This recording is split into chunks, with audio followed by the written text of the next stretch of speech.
હા,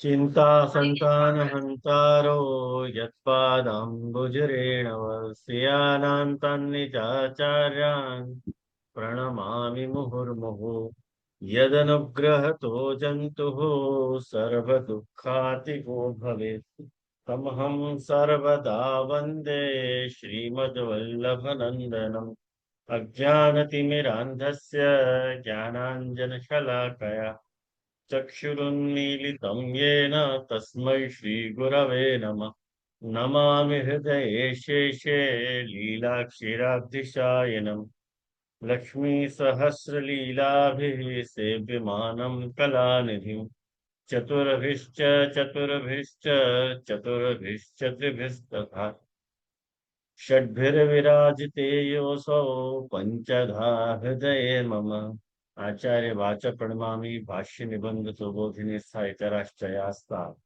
मत्स्वान्तागत्य कृपाहुतास्ता मदीय वाचां रचयन् त्वलं कृतिम् ઉપસ્થિત સત્રમાં આજના વિષયમાં બધાનું સ્વાગત. અને આજના વિષયમાં મેં બધાને પીડીએફ મોકલ્યો તો બધાને મળ્યો હશે પીડીએફ, બરોબર? અને બધાએ પ્રિન્ટ કઢાવી કે ન કઢાવી એ મને નથી ખબર. જો તમને ફાવતું હોય મોબાઈલથી જોતા તો ભલે, નહીં તો પીડીએફ કઢાવીને રાખી હોય ને તો એનાથી તમે જોશો તો સરખી રીતે ખ્યાલ આવશે. હું એ હાથમાં તમારે હોય તો એ શેર થઈ રહ્યો છે કે નહીં એ મને ખબર નથી. હા, એક મિનિટ.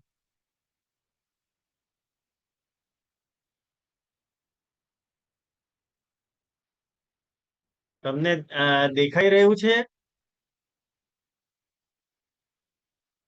સ્ક્રીન ઉપર દેખાઈ રહ્યું છે તમારા સ્ક્રીન ઉપર?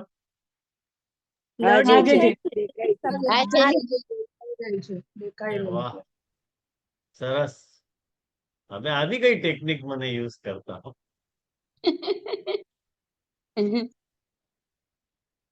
જુઓ, સૌથી પહેલા આપણે આ વાતને સમજવાનો પ્રયાસ કરીએ કે આપણે અત્યાર સુધી જે વિષય સમજવાનો પ્રયાસ કર્યો એમાં તમારી સ્ક્રીન ઉપર તમને દેખાતું હશે કે આ જે બ્લુ કલર છે એ અક્ષર બ્રહ્મ છે, અને બ્લુ કલરની અંદર જે લાલ રંગ છે, લાલ સર્કલ દેખાઈ રહ્યું છે તમને, એ પરબ્રહ્મ શ્રી કૃષ્ણ છે.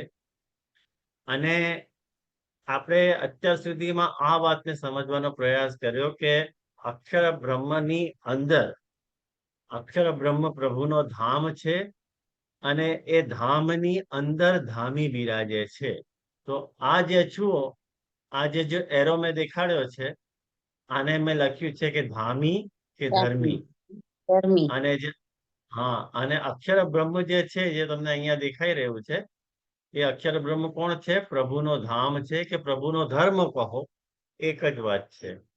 અને જે અક્ષર બ્રહ્મને ભજે છે એને બ્રહ્માનંદની પ્રાપ્તિ થાય છે. જો અહીંયા મારો સર્કલ દેખાય છે તમને? આ કર્સર દેખાય છે, હાલે છે એ બ્રહ્માનંદની પ્રાપ્તિ થાય છે.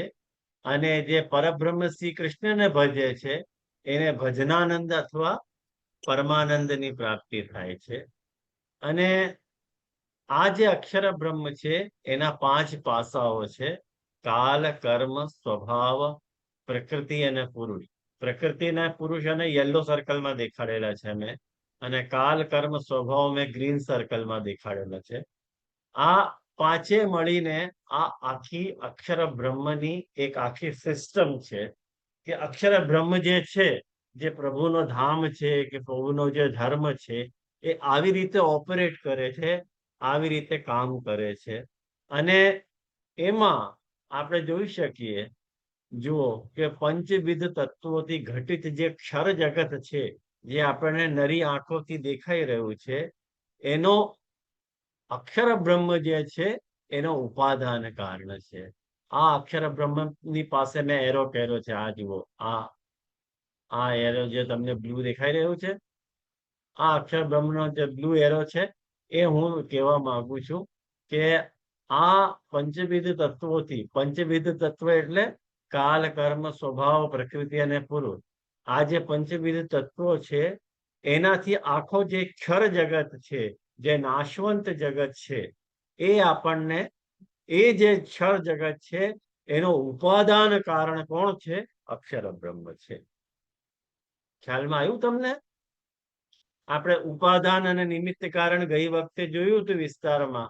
જે લોકોએ લાસ્ટ ક્લાસ અટેન્ડ ન કરી હોય એ લોકો લાસ્ટ ક્લાસનો વિડીયો કે ઓડિયો સાંભળીને આ વસ્તુને સમજી શકે છે.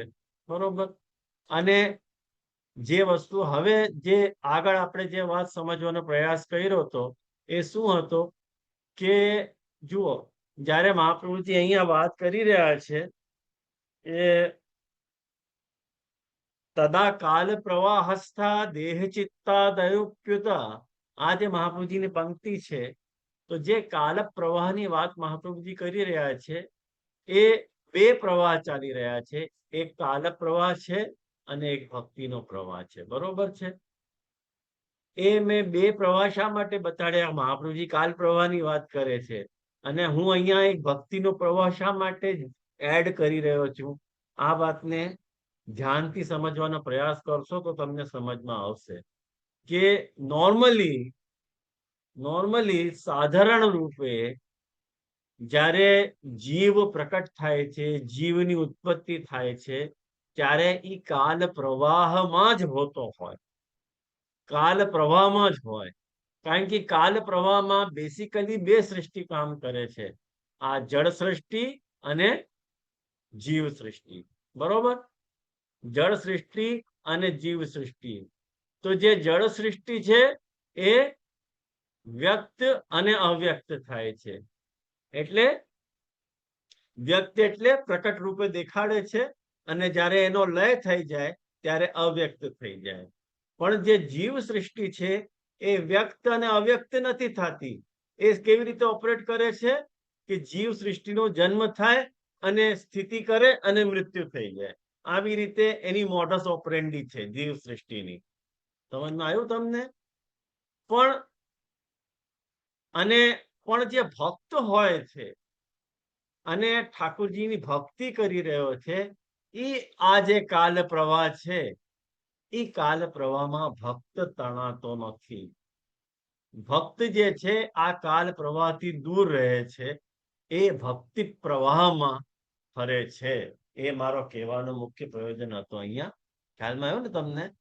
એટલે અહીંયા કારણ કે પ્રભુના બે પાસા છે, પ્રભુનો મહાત્મ્ય જ્ઞાન છે અને પ્રભુનો સ્નેહનો પાસો છે. પણ જે જ્ઞાની હોય છે, જે ઉપર મેં વાત કરી તમને બ્રહ્માનંદની જે વાત કરી, અહીંયા તમને સર્કલ દેખાતું હશે, બ્રહ્માનંદ. બ્રહ્માનંદને કોણ પ્રાપ્ત કરે છે? જ્ઞાની પ્રાપ્ત કરે છે. તો જ્ઞાની પ્રભુના કયા પાસાને ચાહે છે? તો મેં દેખાડ્યું છે, જુઓ, મહાત્મ્ય જ્ઞાન. કેવલ મહાત્મ્ય જ્ઞાનીને કેવલ પ્રભુના મહાત્મ્ય જ્ઞાનની અનુભૂતિ થાય, બીજી કશી જ અનુભૂતિ નથી. પ્રભુના સ્નેહથી જ્ઞાનીને કાંઈ લેવા દેવા નથી. પણ જે ભક્ત છે એને પ્રભુના બંને જ પાસા સ્ફુરતા હોય. કયા બંને પાસા? કે ભક્તને પ્રભુના મહાત્મ્ય જ્ઞાન અને સ્નેહ બંનેની અનુભૂતિ. ખ્યાલમાં આવ્યું? પણ જે જો તે ત્રણ પ્રકારના જીવ છે, જ્ઞાની, ભક્ત અને સંસારી. તો જે જ્ઞાની છે એને પ્રભુના મહાત્મ્ય જ્ઞાનની અનુભૂતિ થાય. જે ભક્ત છે એને પ્રભુના મહાત્મ્ય જ્ઞાન પ્લસ પ્રભુના સ્નેહ, એ બંનેની અનુભૂતિ થાય. પણ જે વિષયાનંદ જીવ છે, જે પ્રવાહી જીવ છે, જે સંસારી જીવ છે, એ કાલ, કર્મ, સ્વભાવ, પ્રકૃતિ અને પુરુષમાં રમનારો એ વિષયાનંદને પ્રાપ્ત કરે છે. એ વાતને તમે સમજવાનો પ્રયાસ કરો. એટલે જ ભક્તને મહાત્મ્ય જ્ઞાનના કારણે અભેદ સ્ફુરે છે. ખ્યાલમાં આવ્યું? અભેદની સ્ફુરણા થાય છે અને સાથોસાથ સ્નેહના કારણે ભેદ પણ સ્ફુરે છે. કારણ કે સ્નેહ કરવું હોય તો બે વ્યક્તિ જોઈએ કે નહીં? તો એને ભેદની પણ સ્ફૂર્તિ થાય અને મહાત્મ્યના કારણે અભેદની પણ સ્ફૂર્તિ થાય. આ વાતને આપણે ત્યાં ભેદ સહિષ્ણુ અભેદ વાળો તાદાત્મ્ય કહેવાય છે. કેવો તાદાત્મ્ય? કે જે તાદાત્મ્ય ભેદને સહન કરે છે પણ અભેદ છે. એટલે વિષયાનંદ કેવો છે? જન્મ, વ્યાધિ, જરા, મૃત્યુ મૂલક, શોક, મોહ, આ બધા વિષયાનંદના પ્રોડક્ટ છે. જે જ્યારે તમને વિષયાનંદ મળશે ત્યારે આ બધું તમારે થતું રહેવાનું.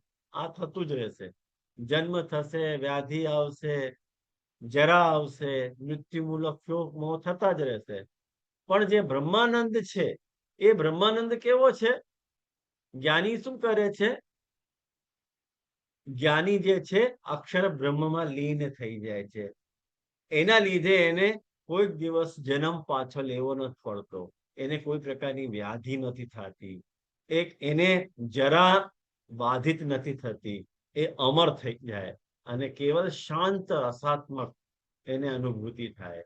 પણ પુરુષોત્તમ જે આનંદ છે એ કેવો છે? એ સર્વ રસાત્મક છે, દિવ્ય લીલા અનુભાવાત્મક છે. આટલી વાત આપણે આજ સુધી આ પેસેજમાં આટલી વાત સમજવાનો પ્રયાસ કર્યો. તમને કેટલી વાત સમજમાં આવી મને કહો. કઈ પ્રશ્ન છે બાકી? કે બહુ ટફ લાગે છે? બહુ અઘરું લાગે છે? જી શ્રી સમજાય છે. સમજાય છે ને? બસ તો પછી વાંધો નથી. બીજા કોઈને કઈ પૂછવું છે? આગળ વધીએ. કનેક્ટિંગ ટુ ઓડિયો કઈ રૂપમભાઈ પૂછવા માંગે? ઓકે, ચાલો તો આગળ વધીએ.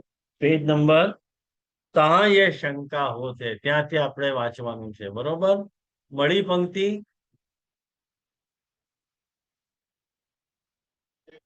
वो सर्वथा भक्षण वाळू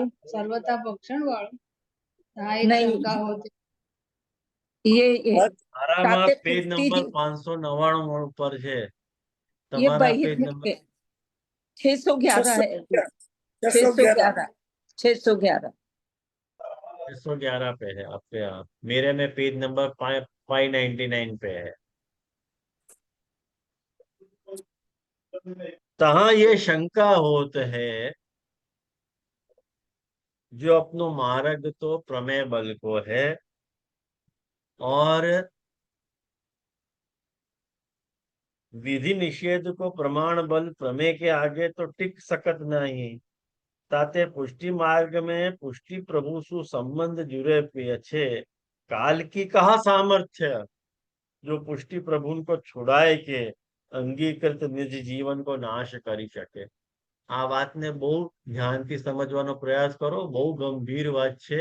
અહીંયા કાકાજી શું કહેવા માંગી રહ્યા છે? અહીંયા આ વાત કહેવા માંગી રહ્યા છે કે આપણે આમ કહી રહ્યા છે ને કે જે વિષયાનંદમાં જે જીવ રમતો હોય, જે કાલ કર્મ સ્વભાવ પ્રકૃતિ અને પુરુષમાં જે જીવ રમણ કરે છે એને તો વિષયાનંદની પ્રાપ્તિ થાય. પણ પ્રશ્ન આમ એમ ઉભો થાય છે કે જીવ જે છે એક વખત આપણો માર્ગ તો પ્રમેય બલનો છે, પ્રમાણ બલનો તો માર્ગ નથી. જે જીવને બ્રહ્મ સંબંધની પ્રાપ્તિ થઈ ગઈ એની આગળ પ્રમાણ બલ કેવી રીતે ટકી શકે? આજે વૈષ્ણવો આ જ વાતની દલીલ કરતા હોય કે જે અમારું તો બ્રહ્મ સંબંધ થઈ ગયું તો અમે તો બધા ફિક્સ થઈ ગયા કે નહીં? અમારી બધાની ગોલોકની ટિકિટ ફિક્સ થઈ ગઈ કે નહીં? અમને કઈ કાલ બાધા કરી શકે? કઈ ન કરી શકે. જો કાલ બાધા કરી શકતો તો પ્રભુની સામર્થમાં કચાશ છે. જો બ્રહ્મસમન લીધા પછી જો તો પણ બ્રહ્મસમન લીધા પછી પણ જો યદિ કાલ બાધા કરતો હોય તો પ્રભુના સામર્થ્યમાં કચાશ ખરી કે નહીં? એટલે આ શંકા ઉભી થાય. એટલે વૈષ્ણવો શું માને છે અને બાળકો શું સમજાવે છે કે ના ના એવી વાત નથી. બ્રહ્મસમન લીધા પછી કોઈની તાકાત નથી કે તમારો બાલે બાપો કરી શકે. બરોબર, આ વાત આજ સુધી સમજવામાં આવી છે. તો પછી આપણે આમ કેમ કહી રહ્યા છીએ કે જીવ બ્રહ્મસમન લીધા પછી જીવ ઠાકોરજીને ન પણ પકડે તો પણ એનો ઉદ્ધાર થઈ જાય કેવલ બ્રહ્મ સંબંધ હોવાના કારણે? આ વાતનો સમાધાન અહીંયા સમજવાનું છે. આવી વાત સમજમાં હાય નથી બોલતા તમે બધા? કોઈ ટોપિક માઇક મળતો ઓન નથી, કરીને હા બોલો. પેજ નંબર મળતો નથી જજે. હે 611 પેજ નંબર મળતો નથી મને, પેજ નંબર નથી મળતું. એક મિનિટ હો. ટોપિક મળતો નથી મને. એટલે પુષ્ટિ પેજ નંબર વિધાનમ જેને પુષ્ટિ ખોળ્યું વિધાન છે હોય ને ને? એ કહેજો નંબર. પુષ્ટિ વિધાનમમાં કયું પાન નંબર છે? 611 પુષ્ટિ પુષ્ટિ વિધાનમાં વિધાનમાં 611 599 છે મારું, और हमारा 611 है। અને અલગ અલગ તમારું કદાચ 611 હશે. 611. एक दो PDF पेज માં છે. आगे ના સંધ્યાબેન एक दो આપણે पेज જુદું છે. आगे સંધ્યાબેન पीछे देखो ना, हो આપણે सकता है। જુદું છે. 523 પર જુઓ તો નીલાબેન. શ્લોક હા નંબર કહેશો ને તો ખબર પડી જશે. 517 આ શ્લોક PDF નંબર તો में પહેલો જ ચાલી રહ્યો છે ને. હવે શ્લોક નંબર તો બીજો ક્યાં આવ્યા છે? આપણે શ્લોક નંબર તો પહેલો જ તો ખતમ ક્યાં થયો છે? તમે માર્કિંગ કેમ નથી કરતા બધા? એમ મને નથી સમજાતું. દર વખતે આ પ્રોબ્લેમ આવે છે. તમારે માર્કિંગ કરી લેવી જોઈએ ને કે અહીંયા સુધી થઈ ગયું છે. એ હું તમને બતાવું કે અહીંયા સુધી થઈ ગયું છે? તમારે મને બતાવવું જોઈએ કે દીદી અહીંયા સુધી થઈ ગયું છે. આટલી મહેનત તો તમારા પાઠમાં આવે છે કે નથી આવતી?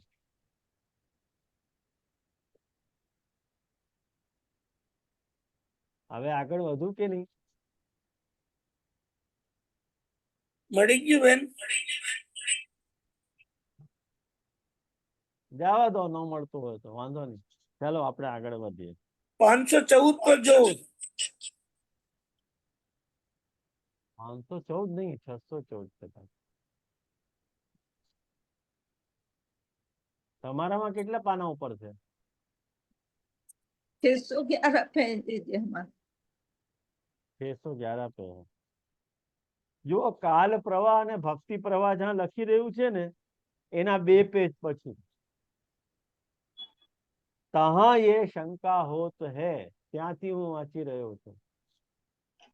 तहां यह शंका होत है जो अपनो मार्ग तो प्रमेय बल को मारेगे. હા હા મળ્યું જજે, મળ્યું મળ્યું. હા 514 નો છે ને છેલ્લો પેરેગ્રાફ છે નીલાબેન. હા મળ્યું મળ્યું સંધ્યાબેન. હા દંડોત મળ્યું પ્રણામ નીલાબેન. હા જજે. મળ્યું તો ખરું. દંડોત પ્રણામ મારે કરવાના જજે, આપે હવે નહીં. મારે કરવાનો હોય દંડોત પ્રણામ. મળી ગયું તમને એટલે. તારે તો આ આપણી ચર્ચા ચાલતી હતી કે વિધિ નિષેધ કો પ્રમાણ બલ પ્રમેય કે આગે તો ટિક सकत નહીં. જે વિધિ નિષેધની વાત કરે છે કે તમને આ વિધિ નિષેધના કાયદાઓ લાગશે, એ ભાઈ કાયદાઓ કોને લાગે? જે પ્રમાણ બલના આધારે કામ કરતો હોય. પણ આપણું તો પ્રમેય બલનો માર્ગ છે. આપણે ઠાકોરજી પ્રમેય બલનો વિચાર કરતા હોય. આપણે આ બધી વધુ વાતો લાગે વળગે નહીં. આમ કોઈ પૂછતો હોય તો એમાં આ જે પૂર્વ પક્ષી છે, પૂર્વ પક્ષી એટલે શંકા કરનાર વ્યક્તિ આપણા ઉપર શંકા કરી રહ્યો છે કે સેવા ફલમાં પણ તો મહાપ્રભુજી આજ્ઞા કરી છે. શું આજ્ઞા કરી છે? કે ફલમ વા અધિકારો વા ન કાલો અત્ર નિયામક. એટલે જ્યાં ફલની વાત ચાલતી હોય કે જ્યાં અધિકારની વાત ચાલતી હોય ત્યાં કાલ નિયામક નથી, પ્રભુની સામર્થ્ય નિયામક છે.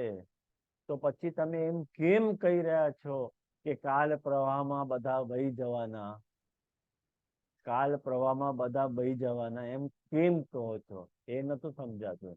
જ્યારે મહાપ્રભુજી કહે છે કે ફલમ વા અધિકારો વા ન કાલો અત્ર નિયામક, અને બીજો પ્રમાણ સરળ નિર્ણય નિબંધનો આપી રહ્યા છે કે અત્રાપી વેદ નિંદાયામ અધર્મ કરણા તથા નરકે ન ભવેત પાતઃ કિંતુ હીનેષુ જાયતે.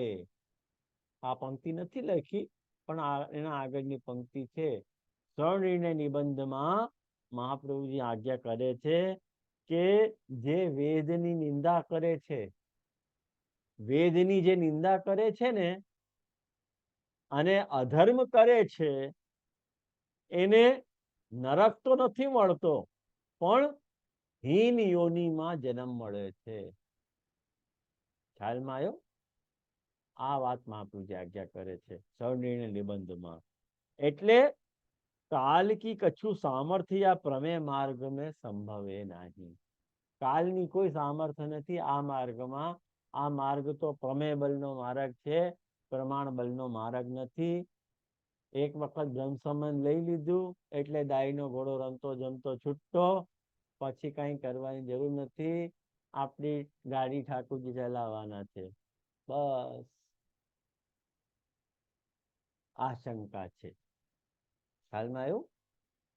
આ શંકાના સમાધાનમાં મહાપ્રભુજી અહીંયા આજ્ञा करे છે कि या शंका को समाधान ऐसे जानिए जो श्री महाप्रभु की आज्ञा अनुसार भक्ति मार्ग पे चलत को पुष्टि जीवते अज्ञानवश अथवा प्रमादवश कछु शास्त्र विरुद्ध कृत्य है जाए ताको हीन योनि तो मिले पर नरक पात न होय. એટલે મહાપ્રભુજી ચોક્કસ આવી રીતે આજ્ઞા કરે છે કે જે ભક્તિ માર્ગ પર જે જીવ ચાલતો હોય એ જીવને અજ્ઞાનના કારણે કે પ્રમાદવશ, પ્રમાદ એટલે નાપરવાહી, બેદરકારી, બેદરકારીથી એનાથી કોઈક શાસ્ત્ર વિરુદ્ધ કૃત્ય થઈ જાય તો એને એના પરિણામ સ્વરૂપે હીન યોનિ મળે છે, પણ એને નરક મળતો નથી. ચોક્કસ મહાપ્રભુજી એવી આજ્ઞા કરી છે. અને સેવા ફલના વચનમાં પણ આવી રીતે કહેવામાં આવી રહ્યું છે કે अलौकिक सामर्थ्य की अथवा सायुज्य सेवोपयोगी देही की प्राप्ति में काल की नियामकता नहीं. એટલે મહાપ્રભુજીએ ત્યાં સમજાયું છે કે સેવાના ત્રણ ફલ છે: સાયુજ્ય, अलौकिक સામર્થ્ય, સાયુજ્ય અને સેવોપયોગી દેહ. આ સેવાના ત્રણ ફલ બતાવવામાં. સેવામાં ત્રણ ફલ છે, સેવાના ફલ ત્રણ નથી હો. સેવામાં ત્રણ ફલ છે. સેવાના અને સેવામાં ભેદ આવી જાય છે, એટલે સેવામાં ફલ છે. તો આ જે અલૌકિક સામર્થ્ય જે છે અથવા સાયુજ્ય જે છે કે સેવોપયોગી દેહની જે વાત ત્યાં ફલ રૂપે બતાવવામાં આવી છે, એમાં કાલની નિયામકતા નથી. કાલ આપણને કઈ નથી આપતો, પ્રભુ આપે છે. તો આનાથી આ વાત સિદ્ધ થાય છે કે આપણે ત્યાં કાલની નિયામકતા નથી, પ્રભુના વચનની નિયામકતા છે. बराबर. पर या ही सेवा फल ग्रंथ में भोग, उद्वेग और प्रतिबंध को सेवा फल की प्राप्ति में बाधक तो माने ही है. તમે સેવા ફળનું ઉદાહરણ અમને આપી રહ્યા છો, એ જ સેવા ફળનું ઉદાહરણ અમે તમને આપીએ કે જ્યાં મહાપ્રભુજીએ ફળની વાત કરી છે ત્યાં જ મહાપ્રભુજીએ પ્રતિબંધની પણ વાત કરી છે. જેવી રીતે સેવામાં ત્રણ ફલ છે: અલૌકિક સામર્થ્ય, સાયુજ્ય અને સેવોપયોગી દેહ. એવી રીતે સેવામાં ત્રણ બાધક પણ છે. કયા ત્રણ બાધક છે? ભોગ, ઉદ્વેગ અને પ્રતિબંધ. આ ત્રણ બાધક છે સેવામાં. તો એટલા માટે તાસો પ્રભે બલ કે ભરોસે को या मार्ग में स्वच्छंदता बरतवो चाहे तो હું કછું હાનિ નહીં ऐसे ન માનીએ. એના કારણે મહાપ્રભુજી એક આજ્ઞા કરે છે કે તમે પ્રમેય બલના ભરોસા ઉપર ચાલીને આ માર્ગમાં સ્વચ્છંદ રીતે કોઈ આચરણ કરવા માંગી રહ્યા છો કે મારે સ્વચ્છંદ રીતે રહેવું છે, મારે કોઈ હાનિ નહીં થાય, આવું તમે નહીં માનો, આવું મનમાં વ્યવસ્થા નહીં સમજો. શા માટે? શું કહે તે? कहा यह जाननो जो आत्मसमर्पण भय ते जिन पंचविध दोषण की सेवा में बाधकता निवृत्त होते हैं ता आत्मसमर्पण की इति कर्तव्यता में स्वामी भुक्त को समर्पण और असमर्पित को उपभोग वर्जित माने. આ વાત તમે કેમ ભૂલી જાઓ છો કે જે આત્મસમર્પણ કરે છે, બ્રહ્મસંબંધ લીધા પછી જે જીવ આત્મસમર્પણ કરે છે એના પંચવિધ દોષ સેવામાં નિવૃત્ત થાય છે. સહેજાદેશ કાલોત્થા લોકોવેદ નિરૂપિતા સંયોગજા સ્પર્શજાશ્ચ ન મંતવ્યા કથંજન. આ વાત બરોબર છે. આ પંચવિધ દોષોની નિવૃત્તિ ચોક્કસ થાય છે. પણ એ જ સિદ્ધાંત રહસ્ય ગ્રંથમાં મહાપ્રભુજીએ એ વાત પણ તો સમજાવી છે કે જ્યારે તમે જે આત્મસમર્પણ કરી રહ્યા છો એની ઇતિ કર્તવ્યતા શું છે, શું તમારે કરવું જોઈએ અને શું તમારે ન કરવું જોઈએ. તમારે સમર્પણ કરવું જોઈએ અને તમારે શું ન કરવું જોઈએ? તમારે સામીભુક્તનું સમર્પણ ન કરવું જોઈએ. સામીભુક્ત એટલે અર્ધભુક્ત. અર્ધભુક્ત એટલે જે વસ્તુ તમે લઈ લીધી અને બચેલી જે વસ્તુ છે એ ઠાકોરજીને ભોગ ધરવા માંગો છો એ ન કરવું જોઈએ. અને જે વસ્તુ પ્રભુને સમર્પિત નથી એ વસ્તુનો ભોગ તમે ન કરી શકો. આ વાતનું મહાપ્રભુજીએ સમજાવ્યું છે કે નથી સમજાવ્યું? જ્યાં સુધી તમે સામીભુક્તનો સમર્પણ કરો છો અને અસમર્પિતનો ઉપભોગ કરો છો ત્યાં સુધી તમારો સમર્પણ પૂર્ણ સમર્પણ નથી. એટલે જીવ કો અંગીકાર ભયો ન જાણીએ. તમારો અંગીકાર થયો જ નથી. અને જો તમારો અંગીકાર ન થયો હોય तो काल को ऐसे जीव को भक्षण करने में कहा बाधा पड़ सके? आयु ने तो તમને તો કોઈ બાધા આવશે જ નહીં ને. જીવને તો કાલને તો કોઈ બાધા જ ના આવી શકે. પછી આરામથી તમારું ભક્ષણ કરી શકે. જો પોતે જ તમે સિદ્ધાંત નથી પાડતા, અસમર્પિતનો ઉપભોગ કરો છો, અર્ધભુક્તનો સમર્પણ કરો છો, તો કાલ તો ચોક્કસ તમારું ભક્ષણ કરવાનું જ છે ને. ખ્યાલમાં આવ્યું ને? કારણ કે એવા જીવો છે કે જે જીવોએ વર્ષોથી બ્રહ્મસંબંધ લઈ લીધું છે, વર્ષોથી બ્રહ્મસંબંધ લીધું છે, છતાંય વર્ષો પછી પણ એ લોકો સેવા નથી કરતા. અને મેં તો એવા દાખલાઓ જોયા છે કે પરિવાર વૈષ્ણવ હોય, પરિવારમાં દીકરીને બ્રહ્મસંબંધ હોય, એ દીકરીને અવૈષ્ણવના પરિવારમાં પરણાવવામાં આવે, ત્યાં વર્ષો થઈ જાય અને પછી એ સસરાલના જે કંઈ પણ ધર્મો હોય એ ધર્મને એક્સેપ્ટ કરી લીધી હોય. એવું થાય કે નહીં? બની શકે. તો તમારું સમર્પણ પૂર્ણ ક્યાં થયું? અને પછી એક દિવસ એવો આવે છે કે એને ઈ જ ધર્મ સાચું લાગે, પછી એને પછી પુષ્ટિ માર્ગથી કઈ લેવા દેવા નથી રહેતા. એવું થાય.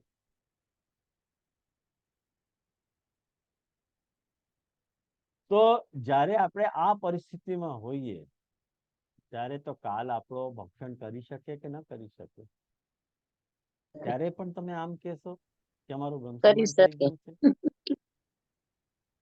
ત્યારે પણ તમે આવું કહેવાના કે અમારું ભક્ષણ નહીં કરે કાલ, કારણ કે અમે ભ્રંશમન લીધું છે? એટલે ભ્રંશમન લીધું છે એ વાત બરોબર છે, પણ ભ્રંશમન પછીના જે કર્તવ્યો છે એ તમે ક્યાં પૂરા પાડ્યા છે? તમે તો એક રાગ ભોગ એટલે કાલ કર્મ સ્વભાવ પ્રકૃતિ પુરુષના પ્રવાહમાં તણાઈ રહ્યા છો. ખ્યાલમાં આવ્યું ને? તો આનો અર્થ હતું. કઈ વાતનો અર્થ હતો? કે કાલ પ્રવાહ અને ભક્તિ પ્રવાહ. બરોબર. હવે મહાપ્રભુજી મૂળ શ્લોકમાં કથંચન શબ્દ વાપરી રહ્યા છે. યદા બહિર્મુખા યુયમ ભવિષ્યથ કથંચન. કથંચન નો અર્થ શું થાય? કોઈ પણ પ્રકારે. કોઈ પણ પ્રકારે એટલે અહીંયા સમજાવી રહ્યા છે, सासोयाम आरग में श्री महाप्रभु तथा श्री प्रभु चरण की आज्ञा को जो जान बूझ के उल्लंघन करत है, ताको गुरुद्रोही, मार्गद्रोही और भगवत द्रोही जान. જે જાણી જોઈને, જેને ખબર છે કે આ મહાપ્રભુજીનો સિદ્ધાંત નથી. હમણાં જ તમને લેટેસ્ટ તમને વાત કહું, કાલની જ વાત,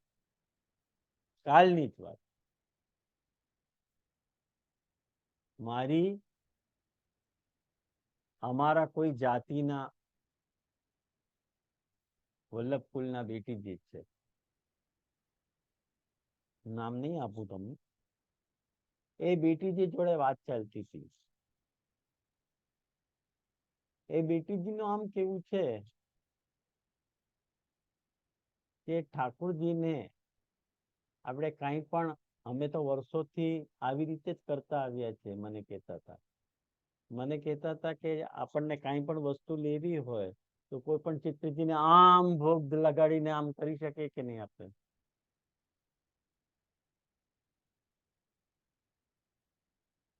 આમ ચિત્રજીને આમ દેખાડી દે, ભોગ પ્રસાદી થઈ ગયો અને આપણે લઈ શકીએ, એવું પ્રકાર માન્ય છે આપણે ત્યાં?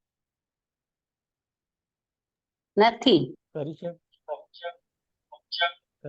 એવું? ન કરી શકાય. ન કરી શકાય ને. મેં એમને આ વાત સમજાવવાનો પ્રયાસ કર્યો તો મને કે તમે તો શ્યામ મનોહર વાળા છો. મેં કહ્યું આમાં શ્યામ મનોહર વાળાની શું વાત આવી? મહાપ્રભુજીના સિદ્ધાંતની વાત આવે છે. મહાપ્રભુજી સમજાવે છે કે નથી સમજાવતા? એ અસમર્પિત છે કે નહીં? પ્રસાદી પણ નથી. આનું મતલબ, સીધું મતલબ એક થયું. જુઓ, કદાચ આ ચિત્રજી હોય, ધારો કે આ ચિત્રજી છે મારી પાસે, બરોબર? આ ચિત્રજી મારા દીવાલ પર ટીંગાડેલું હોય. મને કાંઈ પણ એપલ ખાવાની ઈચ્છા છે, લીધો, કટ કર્યો અને મહાપ્રભુ ગુસાઈજીને આગળ આમ દેખાડી દીધો. હવે હું ખાઈ શકું?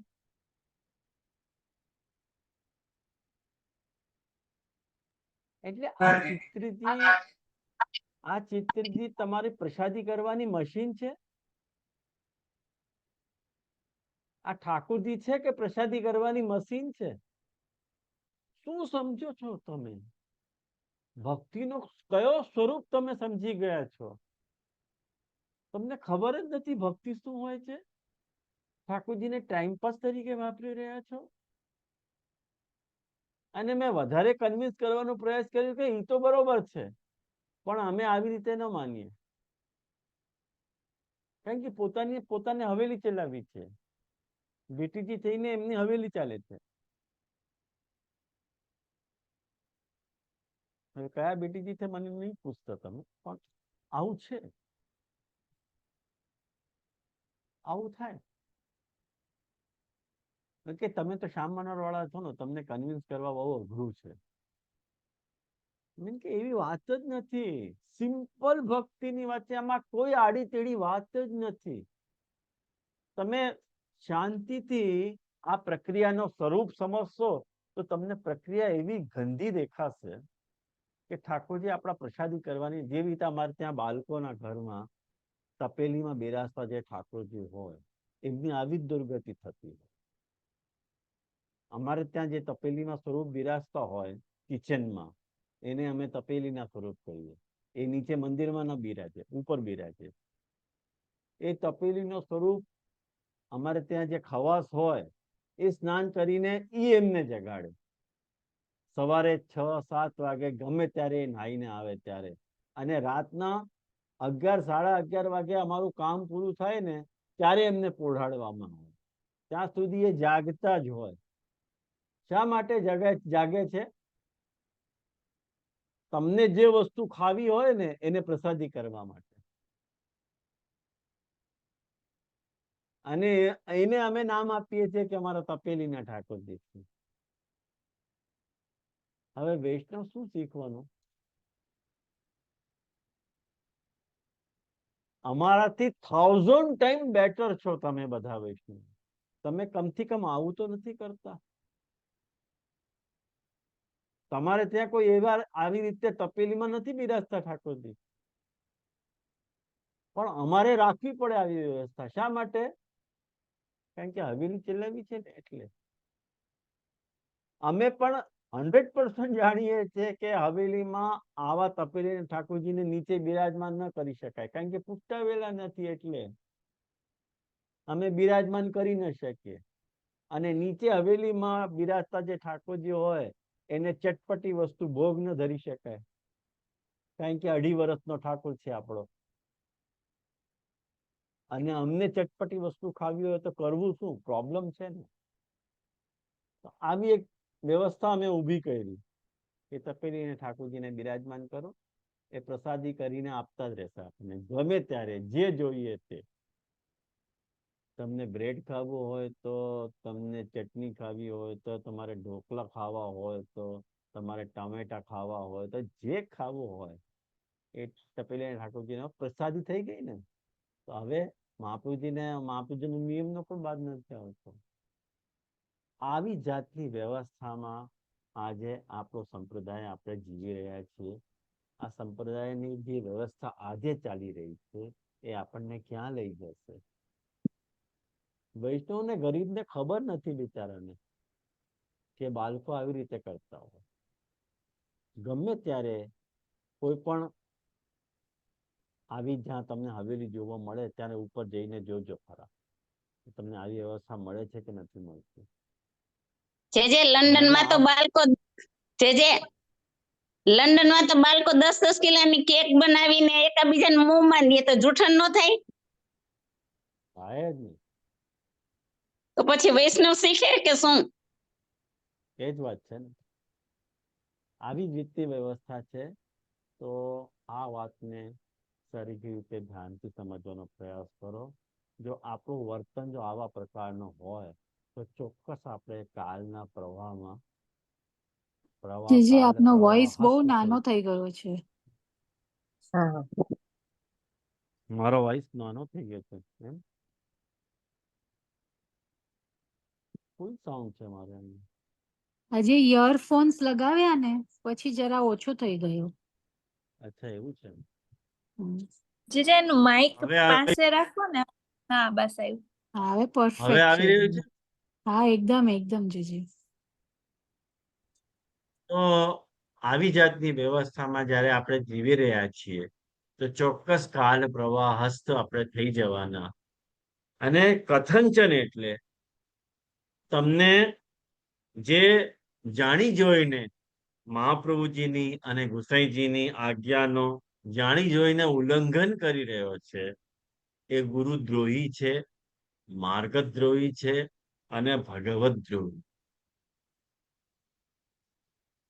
અને જે ત્રણેયનો દ્રોહ કરે છે એ આત્મદ્રોહી છે. આ વાતને સમજવાનો પ્રયાસ કરો. એટલા માટે તાસો સિદ્ધાંત મુક્તાવલી में कही गई રીત શું विरुद्ध जब कोई नाद सृष्टि अथवा बिंदु सृष्टि को स्वमार्गीय केवल तनुजा सेवा अथवा केवल वित्तजा सेवा करत હોય તો તાકો અધપતન નિશ્ચિત જાણીએ. ખ્યાલમાં આવ્યું ને? આને સમજાવવાની આવશ્યકતા નથી મારે, તમે સમજી ગયા હશો। कहा यह समझनो जो तनु वित्तजा सेवा को तनुजा और वित्तजा सेवा में विभाजन किए थे, देव द्रव्य थे भगवत सेवा को प्रकार व्यापार धंधा की नहीं चलत है, ताते देव लगता देव द्रव्य अपहार और देव द्रव्य उपभोग को अपराध लगत है। तो महाप्रभु ने स्पष्ट आज्ञा कीनी है। जो 3 प्रकारना अपराध छे। एक देवलकतानो अपराध छे, जे तनु वित्तजाने सेपरेट करे छे, એટલે એના ભેદ પાડે છે। મહાપ્રભુજી શું કહે છે કે ઠાકોરજીની સેવા તમે તમારા તનથી અને તમારા ધનથી કરવી જોઈએ। તો તનુ વિત્તજામાં ભાગલા ન પડ્યા, પણ જ્યારે તમે તમારો તન વાપરો છો, વિત્ત કોઈ બીજાનો વાપરો છો, સેવામાં તમે તમારું ધન વાપરો છો પણ તન કોઈ બીજાનો વાપરો છો, તો તનુ વિત્તજાના ભાગલા થઈ ગયા। અને જો ભાગલા થઈ ગયા તો 3 પ્રકારના દોષો આવે છે। એ કયા 3 પ્રકારના દોષો? કે દેવલકતા, દેવદ્રવ્ય અપહાર અને દેવદ્રવ્ય ઉપભોગ। એટલે દેવલકતા એટલે દેવલક કોને કહેવાય?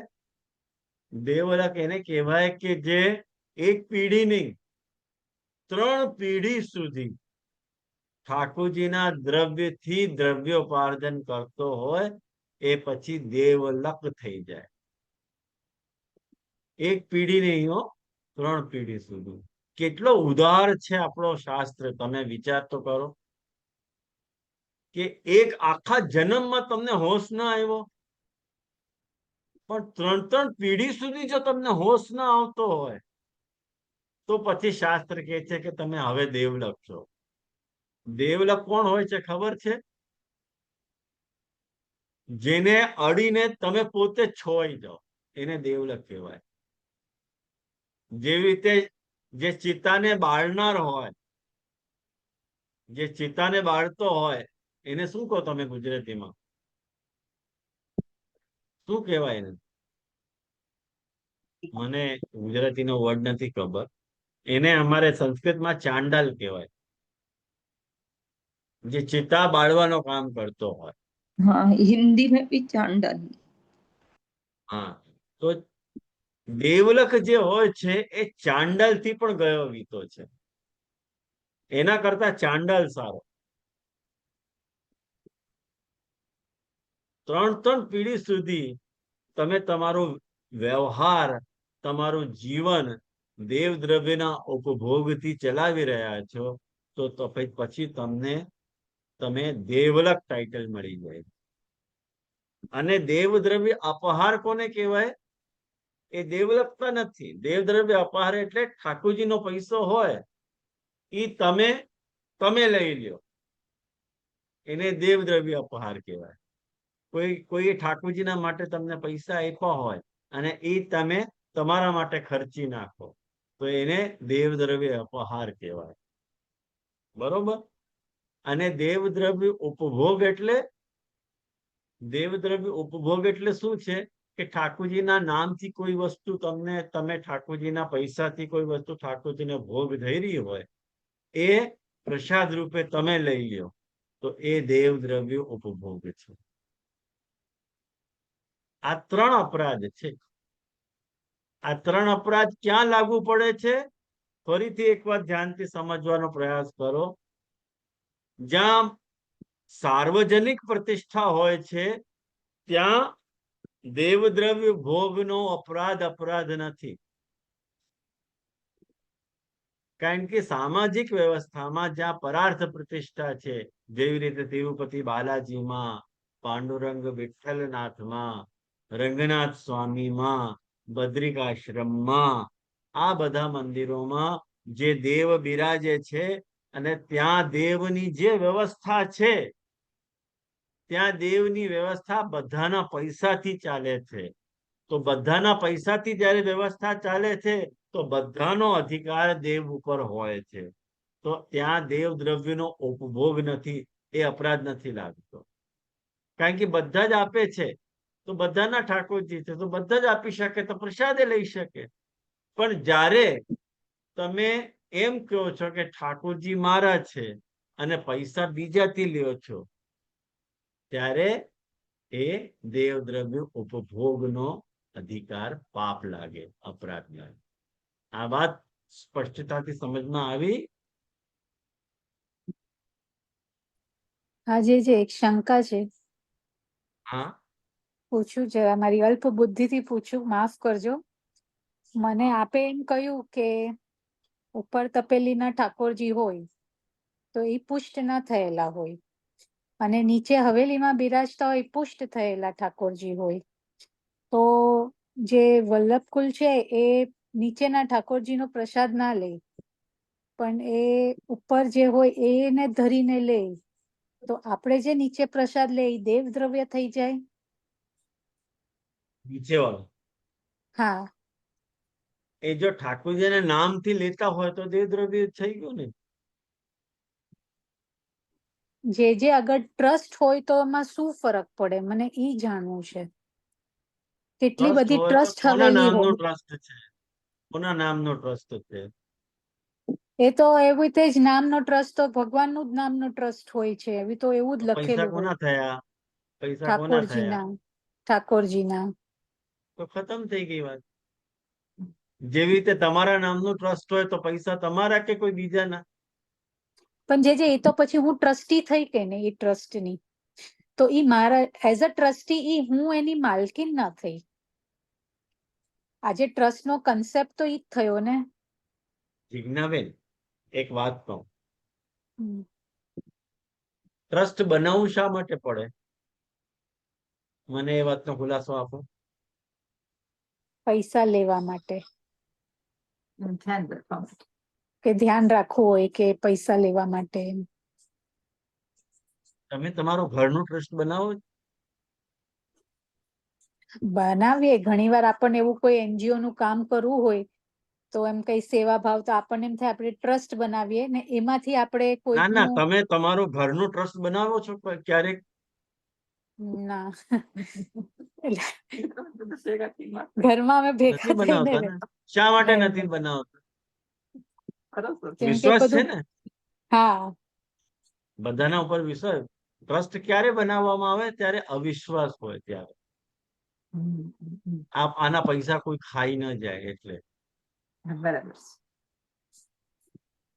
તો ઠાકોરજીની વ્યવસ્થા સુચારુ રૂપથી ચાલતી રહે. પણ ઠાકોરજીની વ્યવસ્થા ક્યારે ન ચાલે કે તમારું પૈસો, તમારો દ્રવ્ય તમે ઠાકોરજી માટે ન વાપરો, પોતાના માટે વાપરો. જે પુષ્ટિ માર્ગી વૈષ્ણવ જેવી રીતે તમે તમારા ઘરમાં તમારા ઠાકોરજીની સેવા તમારા પૈસાથી કરો છો કે બીજા વૈષ્ણવના પૈસાથી કરો છો? અમારા પૈસા એ સિદ્ધાંત છે કે અપસિદ્ધાંત છે? સિદ્ધાંત છે. એ સિદ્ધાંત તમારા ઉપર લાગુ પડે કે ન પડે? પડે, બધા પર પડે. તો પછી ખતમ થઈ ગઈ ને વાત. તો તમારા માટે છૂટ નથી, અમારા માટે છૂટ હોઈ શકે? ખતમ થઈ ગઈ વાત. પછી ક્યાં એ તમે કોના નામથી લઈ રહ્યા છો? ઠાકોરજીનો ટ્રસ્ટ બનાવીને ઠાકોરજીના નામથી દ્રવ્ય લઈ રહ્યા છો તો પૈસા કોનો છે? જુઓ, બે ઠાકોરજી. પરિસ્થિતિ છે. ગુરુના નામનો ટ્રસ્ટ હોય કે ઠાકોરજીના નામનો ટ્રસ્ટ હોય. ગુરુના નામનો ટ્રસ્ટ હોય એ ટ્રસ્ટ થી આવતા પૈસા પણ ઠાકોરજીની સેવા માટે વપરાય. અરે ગુરુના નામનો જે ટ્રસ્ટ હોય એ ટ્રસ્ટ થી માનના માધ્યમથી આવતા પૈસા પણ ઠાકોરજીની સેવા માટે જ વપરાતા હોય ને. આ તો ક્લિયર છે વાત. બરાબર છે. હવે આ વાતને વિચાર કરો કે સેવા કરવા માટે તમારે કોઈ બીજા પાસેથી પૈસા લેવા પડતા હોય, આ વાતની મહાપ્રભુજી આજ્ઞા આપે છે કે નથી આપતા? નથી આપતા. બસ તો તો પ્રક્રિયા જ પણ ખોટી છે. પણ જે મને એ શંકા આવે કે તમારા તપેલીના ઠાકોરજી માટે તમારી પાસે પૈસા છે વલ્લભકુલ પાસે, અને પછી નીચેના ઠાકોરજી તો તમે કેમ અલગ રાખીએ છે આપણે ને એ લોકો પાસેથી પૈસા લે છે? હવે વધારે નહીં બોલાવો ને મારા પાસે. વેપાર જે આ કરવાનો મારી ઉત્સુકતા બહુ પહેલેથી છે. એટલે મને એવું કોઈને પૂછવું હતું ને જે મને આ સાચો સિદ્ધાંત મને શીખડાવે. બસ મને બીજું કાંઈ એવું મારે તમારી પાસે કાંઈ એવું બોલાવડાવવું છે એવું મારું કોઈ ઇન્ટેન્શન નથી. નીચે તો કે બધા જે અમે માફ કરજો કાયદામાં મને. જિજ્ઞાબેન, અમે નીચે કાયદામાં બંધાયેલા હોઈએ, એટલે નીચે કાંઈ ન કરી શકીએ છૂટથી. ઉપર અપરસ પણ ન પડાતી હોય, આચાર્ય ન પડાતો હોય, સિદ્ધાંતે ન પડાતો હોય, અને બધી જ ભેલસેલ હોય ઉપર. એ જે ભીતરિયા સેવા કરતો હોય, એ જયારે પુષ્ટાવેલા ઠાકોરજી ન હોય તો ભીતરિયા કરી શકે કે નહીં સેવા? એવી સેવા કરવી શા માટે જોઈએ? લોકોને આપણે શીખવાડીએ કે પુષ્ટાવીને ઠાકોરજીની સેવા કરવી જોઈએ, અને અમે ધારો કે પુષ્ટાવીને કરતા હોઈએ ઉપર. એક માન લો સિચ્યુએશન, કોઈ આવી દલીલ આપે કે ના અમારે ત્યાં તપેલીમાં પુષ્ટાવેલા ઠાકોરજી બિરાજે, ઓલરેડી એક્સેપ્ટેડ. પછી એ ઠાકોરજીને આવી ફજીતી કેમ કરો છો તમે?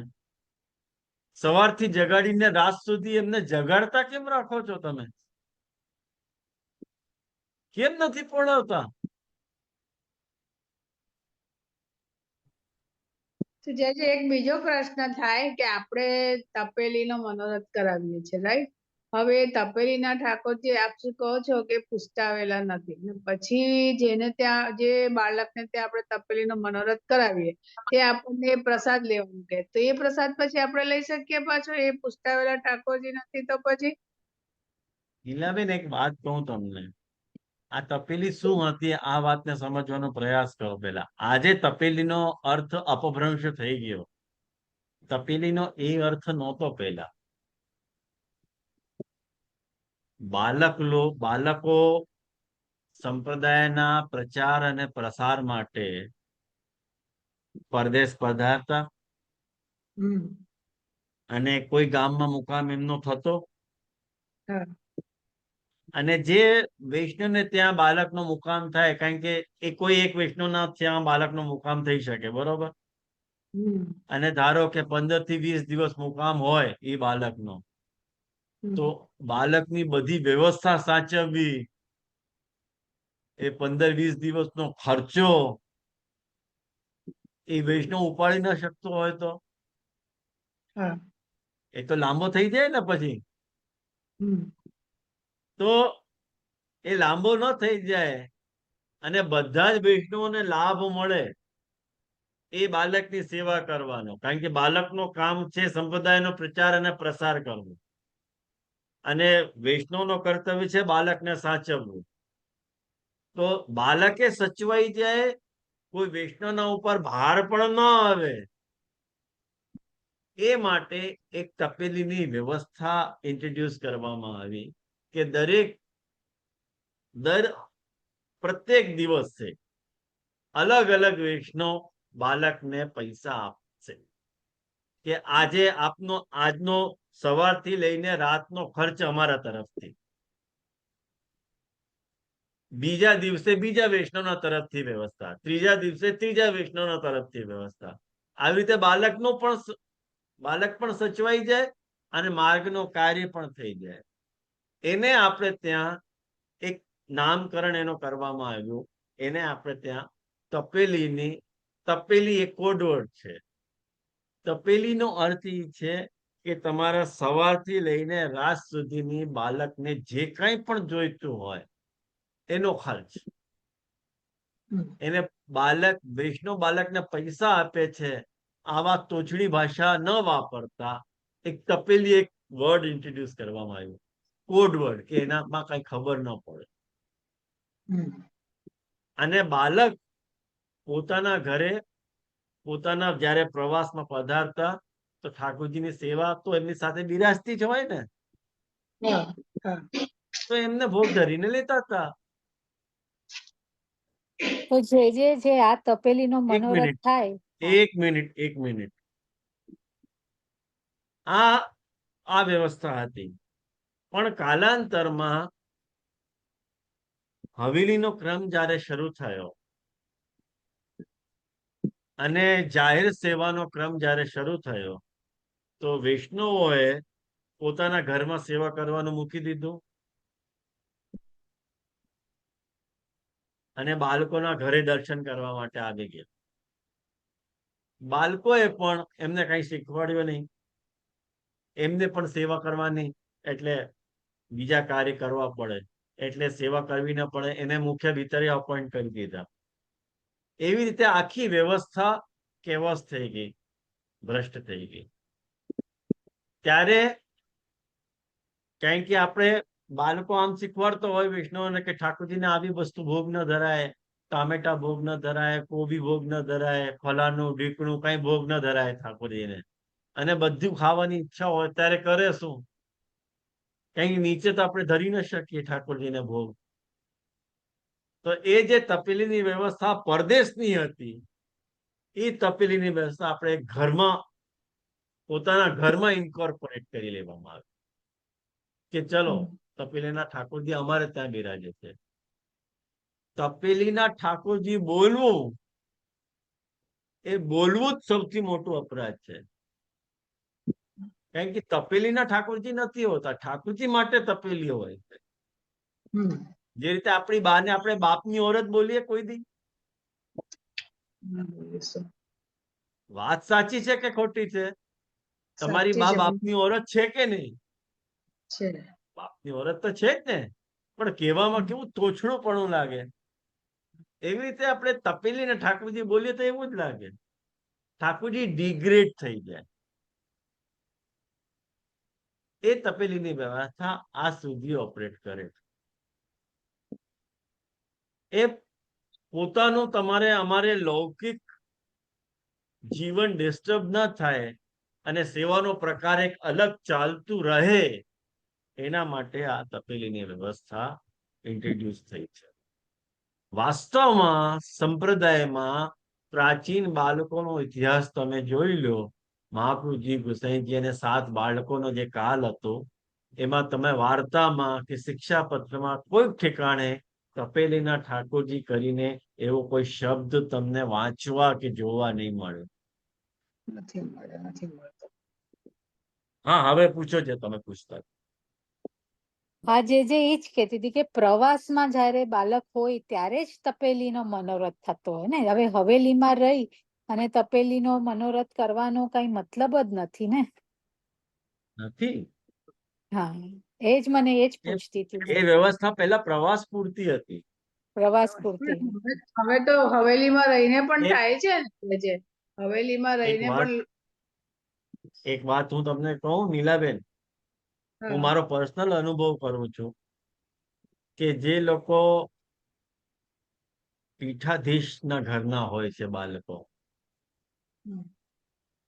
એ લોકોના ઘરે અમારે જ્યારે જવાનું થાય અને અમે કદાચ ઠાકોરજીને પધરાવીને ગયા હોય તો અમારા ઠાકોરજીને નીચે ન પધરાવે, ઉપર પધરાવે. એ લોકો આમ ગણે કે તમારા ઠાકોરજી થોડા ડિગ્રેડ.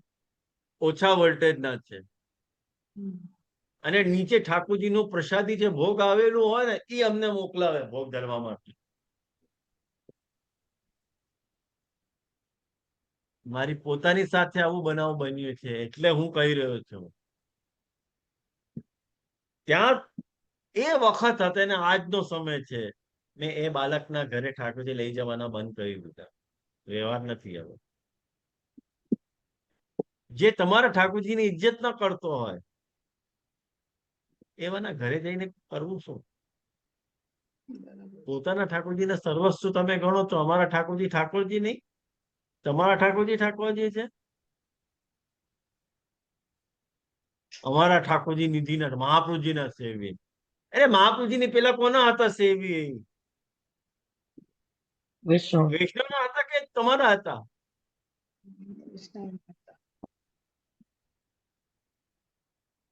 કોના હતા? મદ્રાધીશ કોના હતા? છોલાવાળા. પદ્મનાભજીના. અરે વૈષ્ણવના ઠાકોરજી હતા. ત્યારે એમની સેવા અલગ પ્રકારે થતી હતી કે સેવાના પ્રકારમાં કોઈ ભેદ હતો. એટલે વૈષ્ણવ સેવા કરે તો ઠાકોરજી ડિગ્રેડ થઈ જાય અને બાલક સેવા કરે તો અપગ્રેડ થઈ જાય, એવું મહાપ્રભુજીએ લખ્યું છે ક્યાંય? ના, નથી આ લખ્યું. કયા અર્થમાં આપણે આજે સંપ્રદાયને જીવી રહ્યા છીએ? આપણી માનસિકતા કેવી થઈ ગઈ? ખ્યાલમાં આવ્યું ને? આ બધી વાતો છે. આમાં ઘણો સમય વ્યતીત થઈ ગયો. ચલો આજનો આપણો સમય રહી ગયો. આજે આપણે ક્લાસ અહીંયા જ રાખીએ. 10:30 વાગી ગયા. કઈ વાંધો નહીં, પણ તમને સ્પષ્ટતા થઈ અને તમે પ્રશ્ન પૂછ્યો એનો બહુ આભાર. પ્રશ્ન પણ જે પૂછીને તો જ એટલે જે પ્રશ્ન તો અધૂરો જ રહ્યો કે પછી એ તપેલીના ઠાકોરજીને મનોરથ કર્યો ને પ્રસાદ લેવાય કે નહીં, બાલક આજ્ઞા કરે કે ભાઈ આનો પ્રસાદ તમે લો, આપણાથી લેવાય કે નહીં, પછી પ્રસાદ થયો કે ના થયો એ કેવી રીતે ખબર પડી? તપેલીનો કોઈ કન્સેપ્ટ જ નથી, ઇનવેલિડ કન્સેપ્ટ છે. બરાબર બરાબર કન્સેપ્ટ જ ઇનવેલિડ છે. તો પછી ભોગ ધર્યા તો શું અને ન ધર્યા તો શું? બરાબર છે. કન્સેપ્ટ હા જ જી, ઇનવેલિડ છે. બરાબર જય જી. એનાથી તમે કઈ સિદ્ધાંત નક્કી નહીં. જો હું મારા ઠાકોરજીને, તમે મને મને તપેલીના માટે હું કઈ પ્રચારમાં ગયો હું, પ્રસારમાં પરદેશમાં ગયો હું, અને તમે મને ભેટ આપો, તમે મને ભેટ આપી રહ્યા છો, મારા ઠાકોરજીને નહીં, અને હું તો ભોગ ધરીને જ લેવાનો છું, અને એ ભોગ ધરીને એ તમને પ્રસાદ આપું તો તમે 100% લઈ શકો. બરાબર હું જો મારા ઠાકોરજીનો ધંધો ન ચલાવતો હોઉં તો તો બરાબર સીધી વાત છે.